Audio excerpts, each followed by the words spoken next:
The words hung in the air like poison. I will ruin you for other men. Imani Brooks stood frozen in the middle of the most expensive bedroom she had ever seen. Crystal chandeliers cast soft light across Italian marble floors.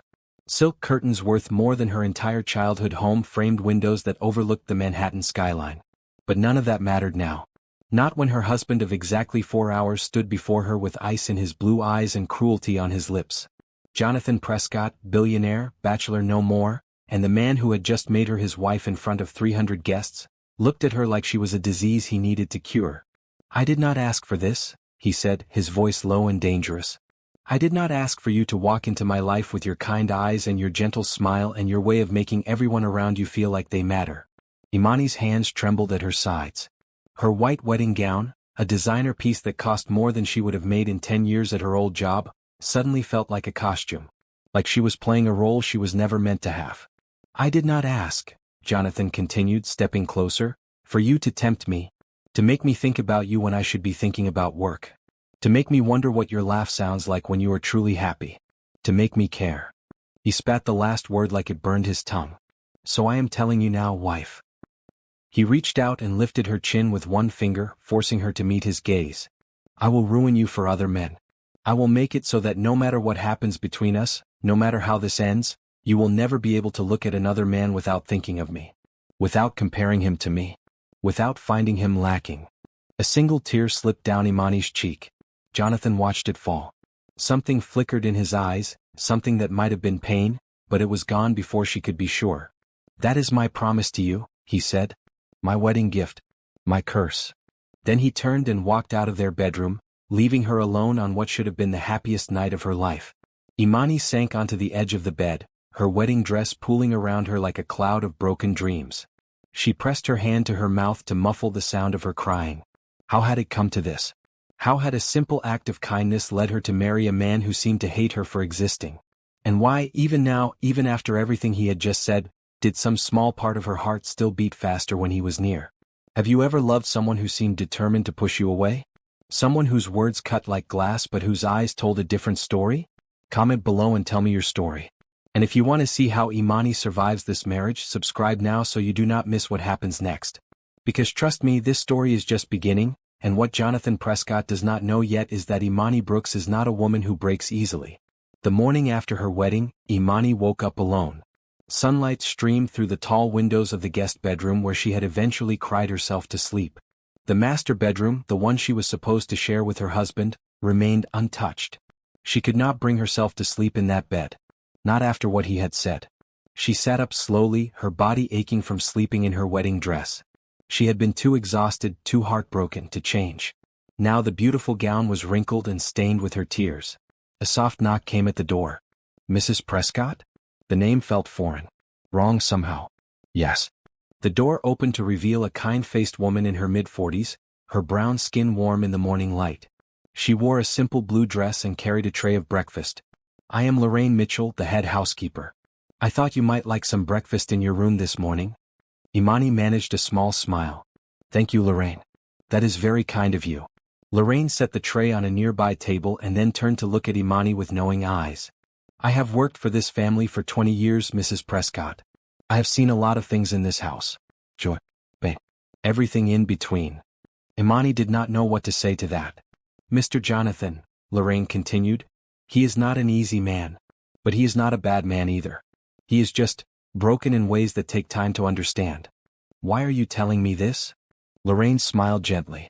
Because you look like you need someone to tell you that there is hope. And because I saw the way he looked at you yesterday when you were not watching.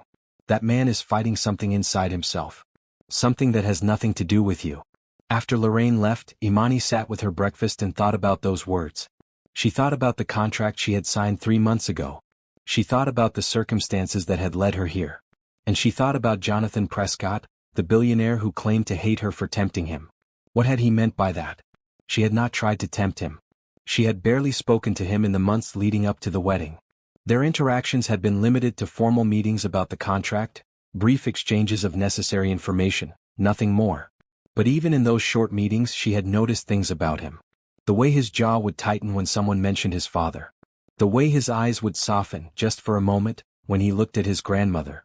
The The way he would catch himself almost smiling at something she said, then force his face back into cold indifference. Jonathan Prescott was not a man who hated easily. He was a man who was afraid to love. Imani did not know yet why she knew this to be true, but she felt it in her bones. She finished her breakfast and then made a decision. She would not let his words from last night destroy her. She had survived worse things than a cruel husband. She had buried patients she loved during her years as a hospice nurse. She had held hands with the dying and promised them peace was coming. She had learned that love was stronger than fear, that kindness could change everything. Jonathan Prescott thought he was going to ruin her? He had no idea who he was dealing with. Imani stood up, squared her shoulders and began to remove her ruined wedding dress. She would shower, change into something comfortable, and then she would begin the work of understanding her husband. Because somewhere beneath all that ice there was a heart. And Imani Brooks, now Imani Brooks Prescott, had always been good at finding hearts that needed healing. She found a red blouse and comfortable blue pants in the closet that had been prepared for her. Someone, probably Lorraine, had arranged everything by color. The sight of it, that small act of thoughtfulness, made her eyes sting with fresh tears. But these were different tears. Grateful ones. She was not alone here. There were people in this house who saw her as more than a contract. More than a business arrangement. She just had to make sure Jonathan learned to see her that way too. When she finally emerged from her room, freshly showered and dressed, she found the mansion quiet. Too quiet. She wandered through hallways lined with paintings that probably cost more than most people made in a lifetime. She passed rooms filled with antique furniture and fresh flowers. Everything was beautiful and cold, like a museum where no one actually lived. Finally, she heard voices coming from a room at the end of a long corridor. She followed the sound until she reached a partially open door. Inside, she saw Jonathan sitting beside an elegant elderly woman in a wheelchair. His grandmother, Eleanor Prescott.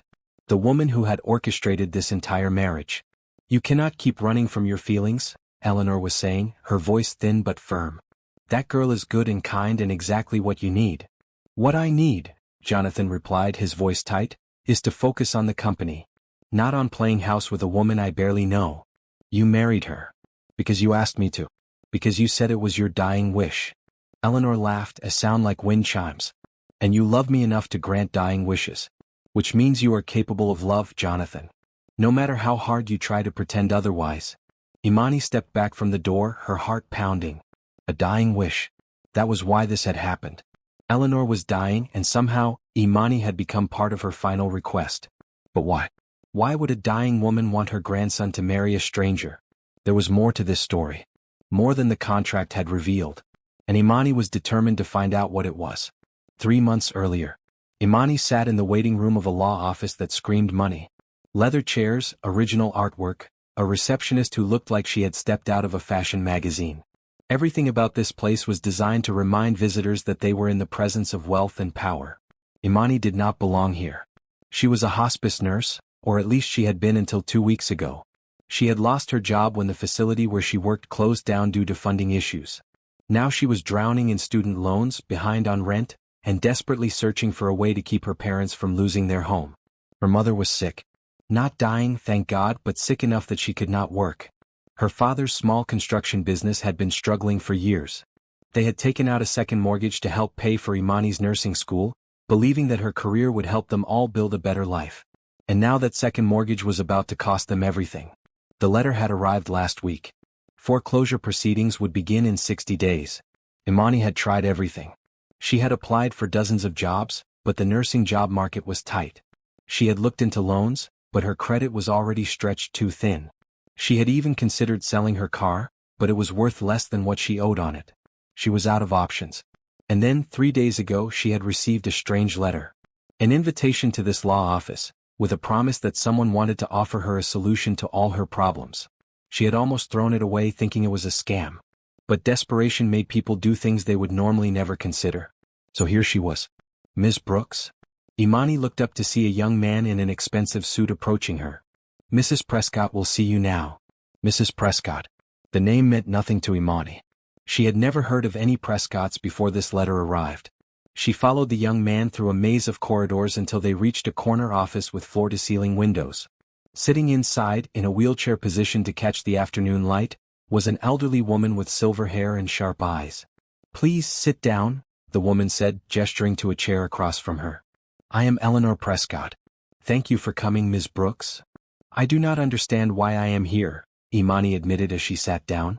Your letter mentioned a solution to my problems, but I do not even know who you are or what you want from me. Eleanor smiled. It was a kind smile, but there was something calculating behind it. I know everything about you, Ms. Brooks. I know about your mother's illness. I know about your parents' home. I know about your student loans. I know that you are a good woman who has spent her life caring for others, and now you find yourself with no one to care for you. Imani felt exposed, vulnerable. How do you know all that? Because I have been searching for someone exactly like you for the past 2 years. Eleanor leaned forward in her wheelchair. Someone kind. Someone strong. Someone who knows what it means to love unconditionally. Someone who is not interested in my family's money but might be willing to accept it in exchange for something I need. What do you need? I need someone to save my grandson. Imani blinked. Save him from what? From himself. Eleanor's eyes grew sad. My grandson Jonathan is a brilliant man. He built Prescott Industries into a billion-dollar company before he turned 30. He is smart, driven, and successful by any measure the world uses. That sounds like he does not need saving. He is also completely alone. He has not let anyone close to him since his mother died when he was 10 years old. He works 18 hours a day because he is afraid of what might happen if he stops. He has no friends, no relationships, nothing in his life except business. Eleanor paused. I am dying, Ms. Brooks. The doctors give me 6 months, maybe a year. And I cannot leave this world knowing that my grandson will spend the rest of his life in the prison he has built around his heart.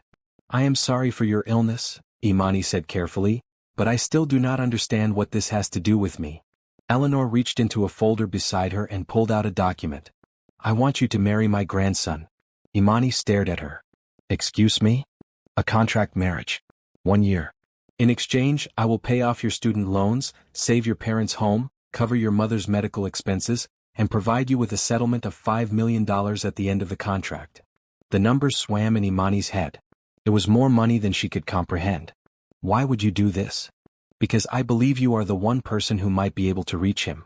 I have watched you, Ms. Brooks. I had my people observe you at work before you lost your job.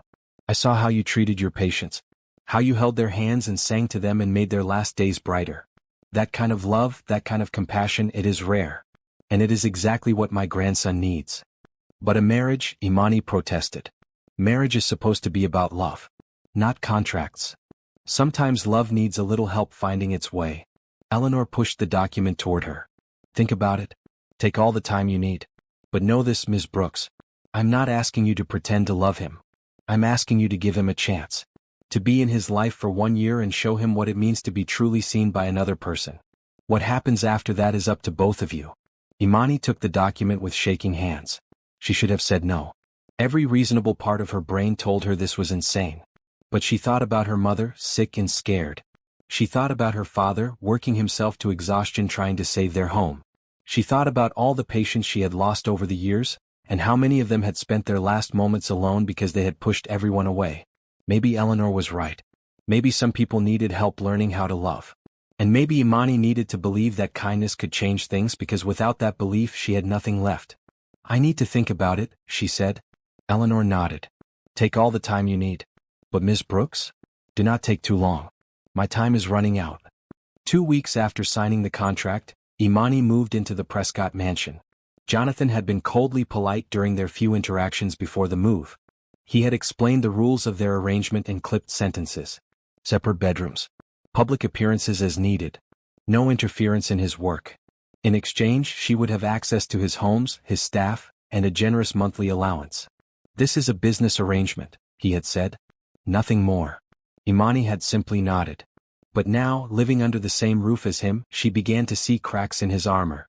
She noticed how he would pause outside her door some mornings, as if he wanted to knock but could not bring himself to do it.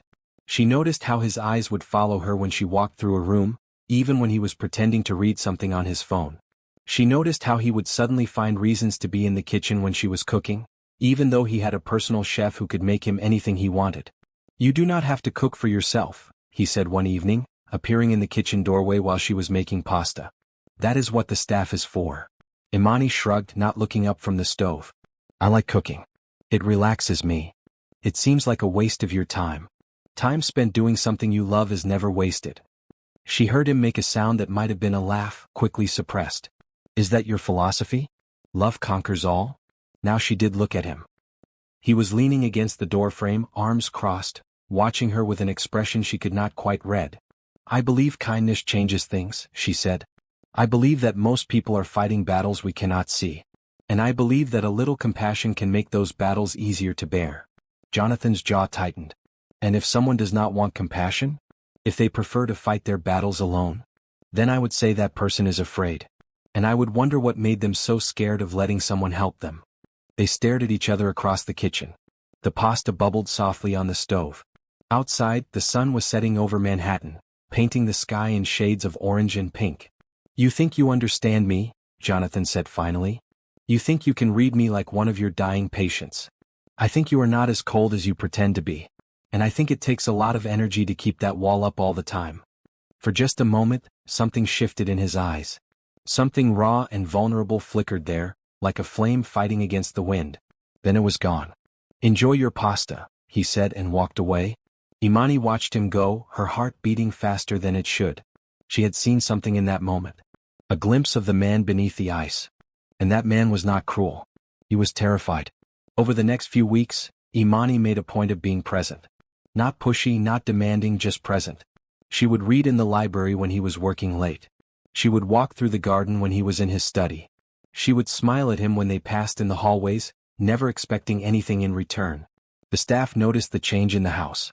Lorraine commented on it first. You have brought warmth to this place, she said one afternoon, helping Imani arrange flowers in the sitting room. It has been cold here for so long. Like a house waiting for someone to bring it back to life. He does not seem to want warmth, Imani said. Want and need are different things, Mrs. Prescott. That man needs warmth more than anyone I have ever known. He just does not know how to accept it. Imani thought about that conversation later that night, lying alone in her guest bedroom. She thought about Jonathan's eyes when he looked at her. The way he seemed to be fighting himself every time they were in the same room. He was attracted to her. She could see it, feel it. But he was also fighting that attraction with everything he had. What had happened to make him so afraid of his own feelings? She fell asleep with questions swimming in her mind and dreamed of a little boy with blue eyes, crying alone in a big empty house. 1 month into the marriage, Imani learned about Jonathan's mother. It happened by accident. She was exploring the mansion, still discovering new rooms and hidden corners, when she found a door that was slightly different from the others. Older. More worn. She pushed it open and found herself in what looked like a preserved shrine. The room was small and feminine, decorated in soft blues and whites. A canopy bed stood against one wall, perfectly made as if waiting for its owner to return. Photographs covered every surface, all showing the same woman, a beautiful brunette with kind eyes and Jonathan's smile. That was my mother's room. Imani spun around to find Jonathan standing in the doorway. His face was pale, his expression unreadable. I am sorry, she said quickly. I did not know. I was just exploring and I found this door and It is fine. His voice was flat. You're my wife. You have the right to go anywhere in this house. He stepped into the room, his eyes moving over the photographs with an expression of old pain. Her name was Catherine. She died when I was 10. Cancer. He picked up one of the photographs, a portrait of his mother holding a young boy with blue eyes. This was taken 6 months before she died. She was already sick, but she did not want me to know. She kept smiling. Kept telling me everything would be okay. Imani did not know what to say. She simply stood there, giving him space to share or not share as he chose. My father blamed me for her death, Jonathan continued, still staring at the photograph. He said the stress of raising me made her sick. That if she had not had a child, she would have lived longer. That is not true, Imani said softly. Cancer is not caused by children. I know that now. But when you are 10 years old and your father tells you that you killed your mother? He trailed off. It changes something inside you. It makes you believe that loving people is dangerous. That getting close to anyone will only end in pain. He set the photograph down and finally looked at her. His eyes were bright with unshed tears. That is why I said what I said on our wedding night. About ruining you for other men. He paused, struggling with the words. I feel things when I am around you. Things I have not felt since I was a child. And it terrifies me, Imani. Because the last time I let myself feel this way about someone, she died. And I cannot go through that again. Imani moved toward him slowly, the way she used to approach frightened patients who needed comfort but did not know how to ask for it. "Love is not a punishment," she said gently. "And you did not kill your mother. You were a gift to her. I am sure of it." "How can you be sure of anything? You did not know her." "Because I see the woman who raised you in every good thing you do. When you take care of your grandmother. When you make sure your staff is well paid and treated fairly. When you built that hospital wing in your mother's name." "Yes, I looked it up." She smiled slightly.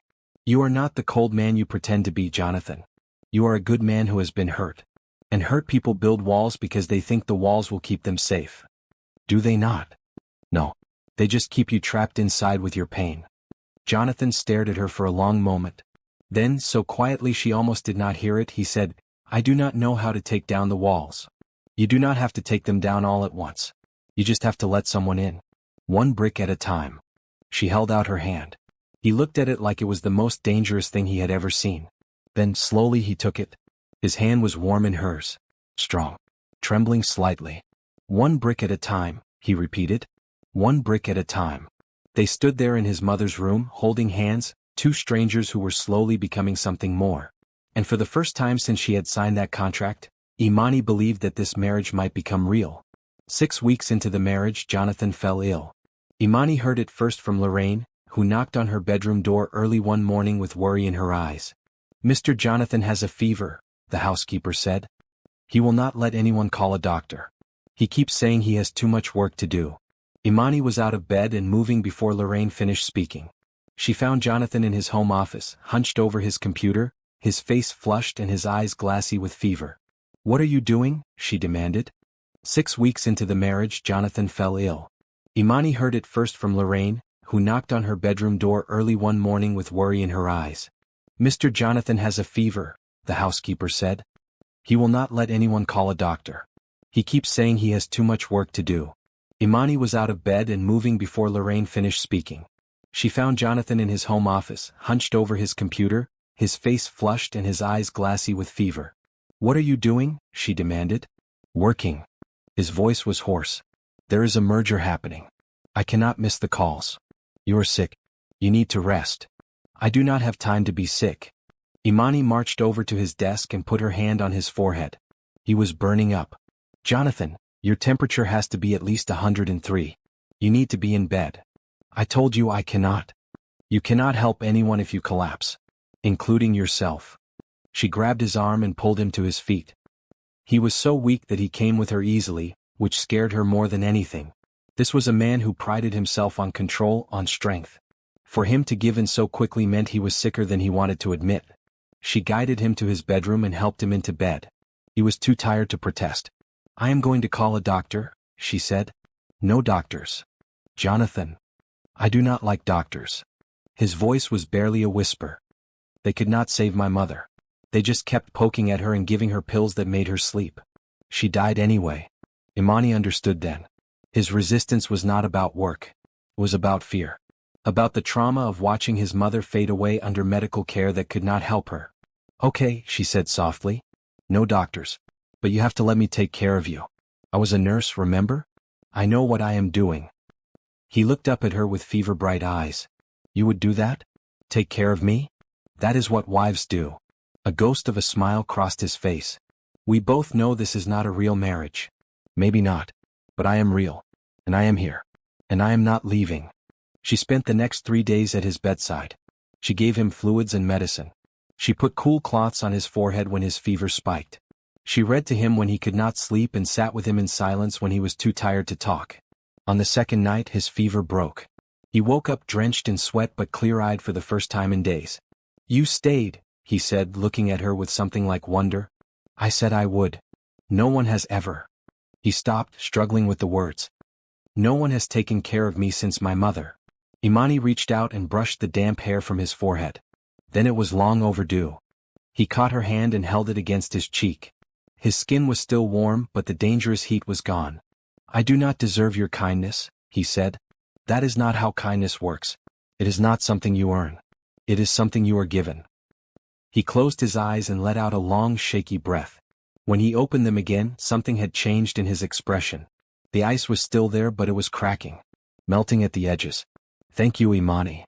It was the first time he had ever said her name. Are you following along with Imani and Jonathan's story? Have you ever seen someone's wall start to come down? Subscribe now and turn on notifications so you do not miss what happens next. This journey of love and healing is just getting started, and you will not want to miss a single moment. After his illness, Jonathan began to change. The changes were small at first. He would seek out Imani for breakfast instead of eating alone in his office. He would ask about her day and actually listen to her answers. He would sometimes just be in the same room as her, not working, not talking, just being. One evening, he knocked on the door of the library where she was reading. "May I come in?" She looked up, surprised. He had never asked permission before. Of course. He sat down in the chair across from her and was quiet for a long moment, staring at the fire crackling in the fireplace. "I want to tell you about my father," he said finally. Imani set her book aside and gave him her full attention. "After my mother died, my father changed. He had always been a cold man, but her death made him cruel. He blamed me because he needed someone to blame and I was there." Jonathan's voice was steady, but his hands were clenched tight in his lap. "He sent me to boarding school when I was 11. I only came home for holidays and even then he barely spoke to me." "I am so sorry," Imani said softly. "When I was 16 he died. Heart attack. I inherited everything, the company, the money, all of it. I was too young to run anything, so my grandmother took over until I turned 21. He paused. "She saved me, Imani. She was the only one who ever told me that my mother's death was not my fault, that I deserved to be loved. Eleanor is a wise woman. She is the reason I agreed to this marriage." Jonathan looked at her directly. "When she told me she was dying, when she said her dying wish was for me to marry you, I could not say no. She has given me everything. She is the only family I have left. But you resented me for it. I resented myself. For feeling things I thought I had buried forever. For looking at you and wanting things I had convinced myself I did not need." He leaned forward. "You tempt me, Imani. Not because you try to, but because you exist. Because you are kind and good and warm, and being around you makes me want to be a different man." "What kind of man?" "The kind my mother would have been proud of. The kind who knows how to love without being afraid." Imani's heart was pounding. She moved to the chair beside him and took his hands in hers. "You are already that man, Jonathan. You just do not see it yet." He looked down at their joined hands, then back up at her face. "How do you do that?" he asked. "How do you see good in everyone, even people who do not deserve it?" "I learned it from my parents. They grew up poor, both of them. They built everything from nothing, and they did it by believing in people. By giving chances. By loving without conditions." She squeezed his hands. "That is what I am trying to do with you. Give you a chance to be seen. Really seen." "And what do you see?" "I see a man who has been lonely for a very long time. A man who is scared of his own heart. But also a man who is brave enough to sit here and tell me the truth. That takes courage, Jonathan." For a long moment they just sat there, holding hands in front of the fire. Then Jonathan lifted her hand to his lips and kissed it softly. "Thank you," he said, "for seeing me." It was not a declaration of love. Not yet. But it was a beginning. And beginnings, Imani knew, were everything. The day Jonathan invited Imani to meet his brother was the day she knew things were truly changing. "Calvin is coming for dinner tonight," Jonathan said at breakfast, his tone carefully casual. "I thought you should meet him properly. As my wife." Imani looked up from her coffee. "Your brother? You have never mentioned him before." "We are not close. Different fathers, same mother. He was raised by his father after our mother died." Jonathan paused. "But he is family. And he has been asking to meet you." That evening, Calvin Prescott arrived with a bottle of wine and a warm smile that reminded Imani of pictures she had seen of Jonathan's mother. "So you are the miracle worker," Calvin said, pulling Imani into a hug before she could protest. "The woman who is making my brother act like an actual human being." "Calvin," Jonathan said warningly. "What?" "It is true. I called him last week and he actually answered. Do you know how long it has been since he answered a call from me?" Calvin turned back to Imani. "Years. I'm not even joking." Dinner was surprisingly pleasant. Calvin was easy to talk to, full of stories about his work as an environmental lawyer and his travels around the world. He made Jonathan laugh several times, real laughs that made his whole face transform. "You should come meet my parents," Imani said impulsively as the evening wound down. "They have been asking about you." Jonathan's expression closed slightly. "I am not sure that is a good idea." "Why not?" "Because I know what they must think of me. A man who married their daughter for a contract. who did not even give her a proper wedding night. Imani reached across the table and took his hand. They know this marriage started as a contract. I told them the truth. But they also know that things can change. And they want to meet the man their daughter is starting to care about. Calvin choked on his wine. Starting to care about? Is that a confession? Calvin, Jonathan and Imani said at the same time. But Calvin was grinning. I knew it. I knew there was more to this than a business arrangement. Jonathan, you are actually falling for her, are you not? Jonathan did not answer. But his hand tightened around Imani's and his ears turned red. That was answer enough. The following week, they drove to Brooklyn to meet Imani's parents. Denise Brooks opened the door before they even reached it, her face beaming. Look at you two. Come in, come in. She pulled Imani into a tight hug, then turned to Jonathan and hugged him too. Any man who takes care of my baby girl is family. Welcome, Jonathan. Jonathan looked stunned. Thank you, Mrs. Brooks. Denise, please. Mrs. Brooks makes me feel old. Raymond Brooks was more reserved, studying Jonathan with careful eyes as they shook hands. So you are the billionaire who married my daughter, he said. Yes, sir. Treat her well? I'm trying, sir. She deserves better than I have given her, but I am trying to do better. Raymond's expression softened slightly. That is all any of us can do. Try to do better. Dinner was loud and warm and nothing like the cold, formal meals Jonathan was used to. Denise had cooked enough food for 20 people. Raymond told stories about Imani as a child. There was laughter and teasing and the kind of easy affection that came from a family who truly loved each other. Jonathan watched it all with wonder in his eyes. On the drive home he was quiet for a long time. Is that what family is supposed to feel like? He finally asked. Yes, Imani said. That is exactly what family feels like. I never had that. Not really. Even before my mother died, my father was always working. There was never laughter at our dinner table. Imani reached over and took his hand. You have it now. My family is your family, Jonathan. If you want it. He brought her hand to his lips and kissed it. I want it, he said. I want all of it. 3 months into the marriage, on a night when the stars were bright over Manhattan and the city felt like it was holding its breath, Jonathan told Imani the truth. They were on the rooftop terrace of the mansion, wrapped in blankets against the cool evening air. It had become their spot, a place where they could talk without the weight of the house around them. I need to tell you what I meant, Jonathan said. That night. Our wedding night. When I said I would ruin you for other men. Imani turned to look at him. I have wondered about that. It was cruel. I know it sounded cruel. But that was not how I meant it. He took a deep breath. I meant that I was going to make you love me. So completely, so deeply, that no other man would ever be able to compare. That even if our contract ended and you walked away, part of your heart would always belong to me. Imani stared at him. That is possessive. Arrogant. I know. He laughed softly. I was trying to protect myself by making you the one who would end up hurt. If I ruined you for other men, then I could pretend I was in control. Pretend that I was the one with the power. But you are not. No, I am not. He turned to face her fully. You are the one with the power, Imani. You have had it from the beginning. I was just too afraid to admit it. He reached into his pocket and pulled out a small velvet box. This was my mother's, he said, opening it to reveal an antique diamond ring. She wore it every day of her marriage. When she died, my grandmother kept it for me. She said I should give it to someone who deserved to wear it. Imani's breath caught. I am not good at this, Jonathan continued. At feelings. At words. But I need you to know that what I feel for you is real. It is not about the contract anymore.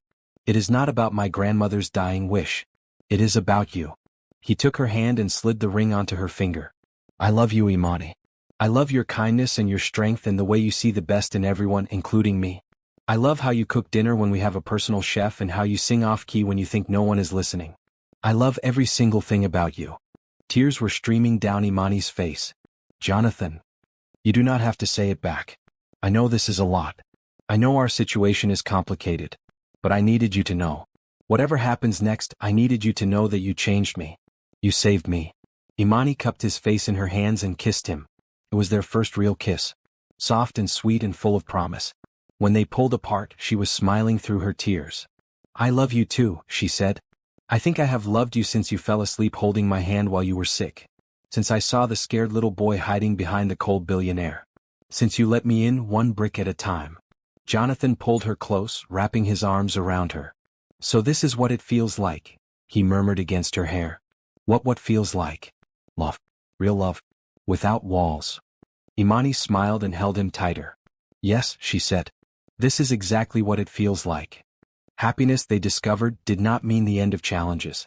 1 week after Jonathan's confession, Eleanor's health took a sudden turn for the worse. The doctor said she had weeks, maybe days. Jonathan was devastated.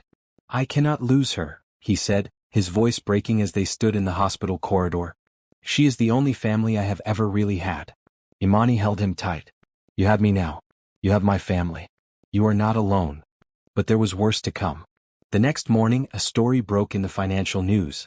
Someone had leaked details of Jonathan and Imani's marriage contract to the press. The headlines were brutal. Billionaire's marriage exposed as fraud. Prescott wife paid millions for fake wedding. Contract bride. The truth behind the Prescott marriage. Jonathan's phone rang nonstop. His company's stock dropped. Business partners called demanding explanations. Someone did this on purpose, he said, pacing their bedroom. Someone wanted to hurt us. By that afternoon they knew who. Marcus Henderson, a rival businessman who had been trying to acquire Prescott Industries for years, held a press conference claiming that Jonathan's fraudulent marriage proved he was unfit to lead his company. He is trying to force a vote of the board, Jonathan said grimly. If they lose confidence in me, they could remove me as CEO. What are you going to do? Jonathan looked at her. His eyes, which had been so warm lately, were now filled with determination. I am going to tell the truth. The press conference was held the following morning. Jonathan stood at the podium in a navy blue suit, Imani beside him in a beautiful green dress. Yes, my marriage began as a contract, Jonathan said, his voice clear and steady. My grandmother, who is currently fighting for her life, wanted to see me married before she died. She chose Imani because she believed Imani was the kind of woman who could change my life. He reached over and took Imani's hand. She was right. Imani has changed my life in ways I cannot begin to describe. What began as an arrangement has become the most real thing I have ever known. I love my wife. I love her kindness, her strength, her heart. I love her not because of any contract, but because she showed me how to love again. He turned to face Imani directly, ignoring the flashing cameras. Imani, in front of all these people, I want to ask you something. When our contract ends in 9 months, will you stay? Not because you have to. Not because you are being paid. But because you love me too. Imani's eyes filled with tears. Yes. 1,000 times yes. The room erupted in questions, but Jonathan ignored them. He pulled Imani close and kissed her, right there in front of everyone. The next day, the board voted unanimously to keep Jonathan as CEO. Marcus Henderson's attack had failed. The public, it turned out, loved a good love story. And Jonathan and Imani's story was only getting better. Against all expectations, Eleanor recovered. The doctors called it a miracle. They said they had never seen anything like it. Eleanor, practical as always, said it was simply stubbornness. I was not about to die before I saw my great-grandchildren, she announced from her hospital bed. Jonathan choked on his water. Grandmother. What? You think I orchestrated this whole marriage just for you to be happy? I want great-grandchildren, Jonathan. At least 3. Imani laughed so hard she had to sit down. 3 weeks later, Eleanor was well enough to come home. The mansion had never felt more alive. Calvin came to visit regularly. Imani's parents drove up from Brooklyn every Sunday for dinner. Lorraine walked around with a permanent smile on her face. And Jonathan, the cold billionaire who had spent decades building walls around his heart, walked around like a man who had finally found peace. One evening, 6 months after their original wedding, Jonathan and Imani renewed their vows in the garden of the mansion. This time there was no contract. No business arrangement. Just 2 people who had found their way to each other against all odds. Imani wore a beautiful red dress that made her glow in the afternoon sun. Jonathan wore a maroon suit and a smile that would not leave his face. I promise to love you without walls, he said, reciting vows he had written himself. To let you in brick by brick until there is nothing left between us. To be the man you see in me, even on the days I cannot see him in myself. I promise to keep seeing you, Imani replied. The real you. To be patient when the walls try to go back up. To remind you, every single day, that love is not a punishment. It is a gift. They exchanged rings, and this time when they kissed, it felt like the start of something infinite. At the reception, Eleanor raised a toast. To Jonathan and Imani. May your love be the beginning of a new legacy. One built on hope, kindness, and the courage to let people in. Everyone cheered. Later that night, when the guests had gone and the house was quiet, Imani pulled Jonathan aside. "I have something to tell you," she said. "Good something or bad something?" She smiled, her eyes sparkling. "You tell me." She placed his hand on her stomach. For a moment Jonathan did not understand. Then his eyes went wide. "Imani, are you?" 8 weeks. I found out yesterday. I wanted to wait until after the ceremony to tell you." Jonathan stared at her. Then he dropped to his knees and pressed his forehead to her stomach. "Hello in there," he whispered. "I am your father. I promise to love you and protect you and never, ever make you feel like you are not wanted. I promise to be the kind of father I never had." Imani ran her fingers through his hair, tears streaming down her face. "You are going to be an amazing father." He looked up at her with so much love in his eyes that it took her breath away. "Only because I have you to show me how." They stayed like that for a long time, kneeling in the moonlight, a family of 3 already even though their child had not yet been born. And somewhere in the house, Eleanor smiled in her sleep, dreaming of the great-grandchildren she had lived to see. The beginning of a new chapter. The start of a new legacy. And a love that proved once and for all that kindness, hope and love would always lead the way.